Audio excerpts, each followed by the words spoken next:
Welcome back, ladies and gentlemen, to the Chupacabra Tutorials channel. I'm your host, Larry, and today I'm going to answer the question of how do you see your hours played in different games in the Epic Games launcher? The simple answer is just go over to your library.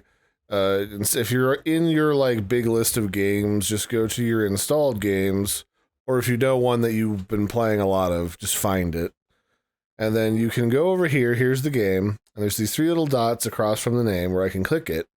And then in this little pull-out menu where it says things like how to manage it or uninstall the game, it'll say at the bottom how many hours you've played of that game. So like with Fortnite, I've played like 16 hours of the Lego version of Fortnite.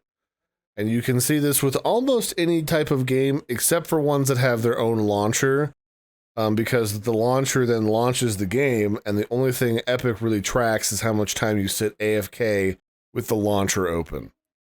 So if it's games like Infinity Nikki, you'd have to look up in the game, if there's even a way to, how many hours you've played in that game.